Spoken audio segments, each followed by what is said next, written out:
ఆయన నేను అడిగాను, అయ్యా బంగారాన్ని కొలిమిలో వేస్తారు కదా, ఎంతవరకు కాలుస్తారు? ఆయన ఎన్నో చెప్పి ముగింపులో ఏమన్నాడు తెలుసా? కొండ గుర్తు ఒకటేనండి, బంగారాన్ని కొలిమిలో వేసిన తర్వాత కంసలైన ప్రతిరూపం బంగారంలో కనపడే వరకే కాలుస్తాడు.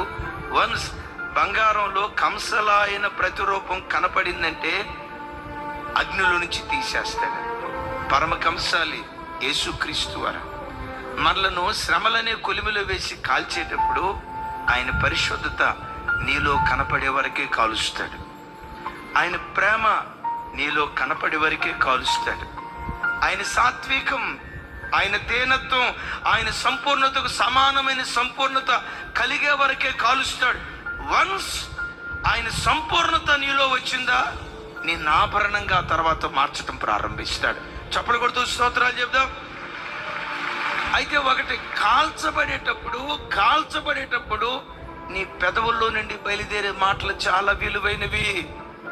యోబు ఎక్కడ నా భక్తి మర్చిపోయి దేవుడు నాకు అన్యాయం చేశాడు అని అన్నాడా? ఏం దేవుడు, ఈ మాయదారి దేవుడు అని అన్నాడా?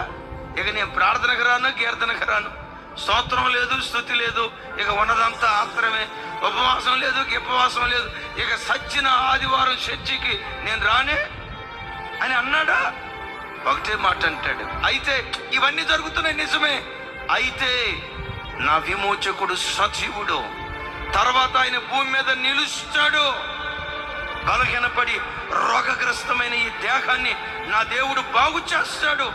ఆరోగ్యవంతమైన దేహంతో ఆయన ముఖాన్ని చూస్తాను, మహిమా దేహంతో మరి విశేషంగా దేవుని ముఖాన్ని ముఖాముఖిగా చూస్తాను. శోధించబడిన తర్వాత శుద్ధ సువర్ణంగా మార్చబడతాను.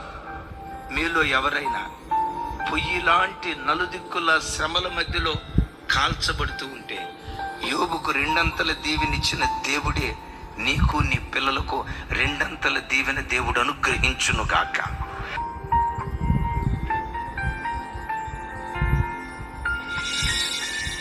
ఆ మధ్య